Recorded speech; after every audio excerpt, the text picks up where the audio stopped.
Hi friends, welcome to Nidhiya's foods. ഇന്ന് ഞാൻ വന്നിട്ടുള്ളത് ക്രിസ്പിയും ക്രീമിയുമായിട്ടുള്ള വെർമിസെല്ലി പുഡിങ്ങിൻ്റെ റെസിപ്പി ആയിട്ടാണ്.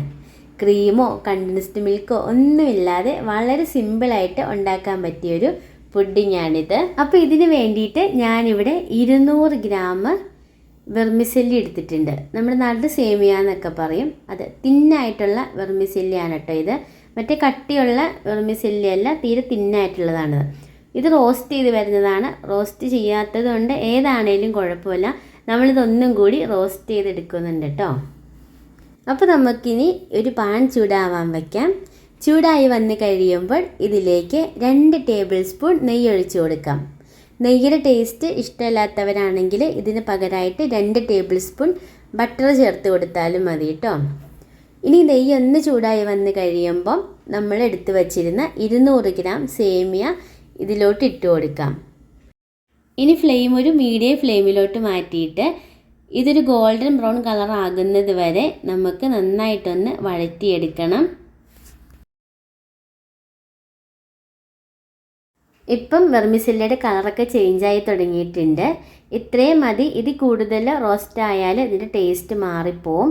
അപ്പോൾ ഇനി നമുക്ക് ഫ്ലെയിം ഒരു ലോ ഫ്ലെയിമിലോട്ട് വച്ചിട്ട് ഇതിലേക്കിനി 1/2 കപ്പ് പഞ്ചസാര ചേർത്ത് കൊടുക്കാം.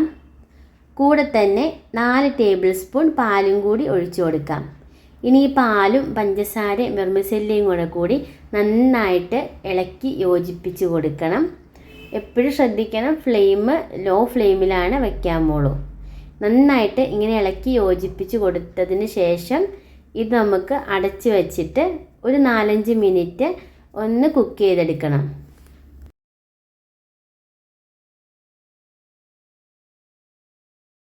ഇപ്പോൾ ഒരു 4 മിനിറ്റൊക്കെ ആയിട്ടുണ്ട്.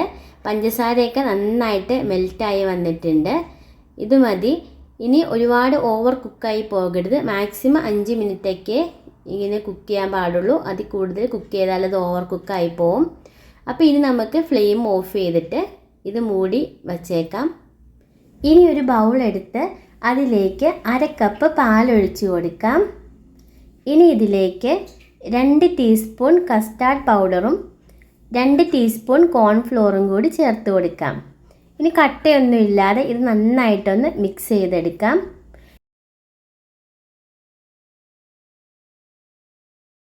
ഇനി ഒരു പാൻ അടുപ്പിൽ വെച്ച് ഇതിലേക്ക് 1/2 ലിറ്റർ പാലൊഴിച്ച് കൊടുക്കാം. കൂടെ തന്നെ ഒരു 1/2 കപ്പ് പഞ്ചസാരയും കൂടി ചേർത്ത് കൊടുക്കാം.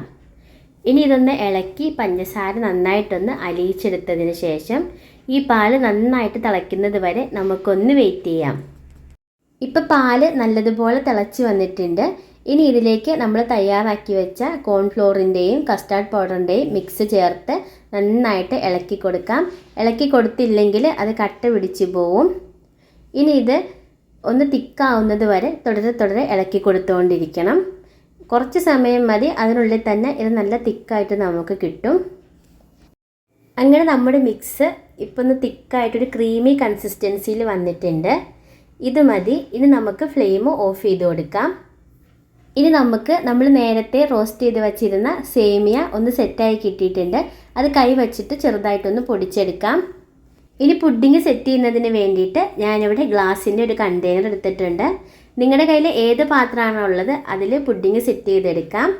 ഇനി ഇതിൻ്റെ ഏറ്റവും അടിയിലായിട്ട് നമ്മൾ റോസ്റ്റ് ചെയ്ത് വെച്ചിരുന്ന സേമിയയുടെ പകുതി ഇട്ട് കൊടുക്കാം. ഇനി ഇതൊരു കയ്യിലോ സ്പൂണോ എന്തെങ്കിലും വച്ചിട്ട് എല്ലാ ഭാഗവും ഒരേ ലെവലിലേക്ക് വരത്തക്ക രീതിയിൽ ഇത് നന്നായിട്ടൊന്ന് പ്രസ് ചെയ്ത് കൊടുക്കാം. ഇപ്പോൾ ഞാനിത് നല്ലതുപോലെ ലെവൽ ചെയ്തെടുത്തിട്ടുണ്ട്. ഇനി ഇതിൻ്റെ മുകളിലായിട്ട് നമ്മൾ തയ്യാറാക്കി വെച്ചിരുന്ന കസ്റ്റാർഡിൻ്റെ മിക്സ് മുഴുവനായിട്ടും ഒഴിച്ചു കൊടുക്കാം.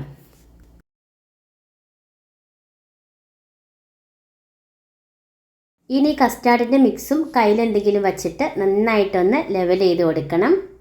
ഇനി ഇതിൻ്റെ മുകളിലായിട്ട് ബാക്കിയിരിക്കുന്ന സേമിയയും കൂടി നമുക്ക് മുഴുവനായിട്ട് ഇട്ട് കൊടുക്കാം.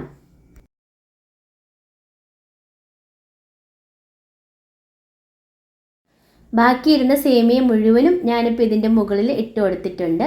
ഇനി ഇത് കൈ വച്ചിട്ട് തന്നെ ഒന്ന് ലെവലാക്കി കൊടുക്കാം. പ്രസ് ചെയ്ത് ലെവലാക്കി കൊടുക്കരുത്. പതിയെ കൈ വെച്ചിട്ട് ഒന്ന് ലെവലാക്കി കൊടുക്കാനേ പാടുള്ളൂ. ഇനി ഇതിൻ്റെ മുകളിലായിട്ട് നമുക്ക് ഇഷ്ടപ്പെട്ട നട്ട്സ് ഒക്കെ ഇട്ട് കൊടുക്കാം. നിങ്ങളുടെ ഇഷ്ടത്തിന് എന്ത് വെച്ച് വേണമെങ്കിലും ഇത് ഡെക്കറേറ്റ് ചെയ്യാം കേട്ടോ. ഞാനിവിടെ കുറച്ച് ബദാം പൊടിച്ചത് ആദ്യം മൊത്തമായിട്ട് വിതറി കൊടുക്കുന്നുണ്ട്.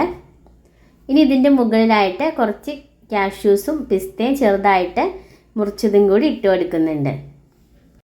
അങ്ങനെ നമ്മുടെ പുഡിംഗ് ഇവിടെ സെറ്റ് ചെയ്തെടുത്തിട്ടുണ്ട്. ഇനി ഇത് ഫ്രിഡ്ജിൽ ഒരു 2 മണിക്കൂർ വച്ചതിന് ശേഷം നമുക്ക് സെർവ് ചെയ്യാവുന്നതാണ്. അപ്പോൾ ഇത് മറ്റുള്ള പുഡിങ്ങിൽ നിന്നൊക്കെ വ്യത്യസ്തമായിട്ട് നല്ല ക്രിസ്പി ക്രീമി ആയിട്ടുള്ളൊരു പുഡിങ്ങാണ്. അപ്പോൾ ഇഷ്ടപ്പെട്ടാൽ എല്ലാവരും ട്രൈ ചെയ്ത് നോക്കണം. ലൈക്ക് ചെയ്യണം, ഷെയർ ചെയ്യണം. നിങ്ങളുടെ അഭിപ്രായങ്ങൾ എന്താണെങ്കിലും അത് കമൻറ്റ് ബോക്സിലൂടെ അറിയിക്കുകയും വേണം.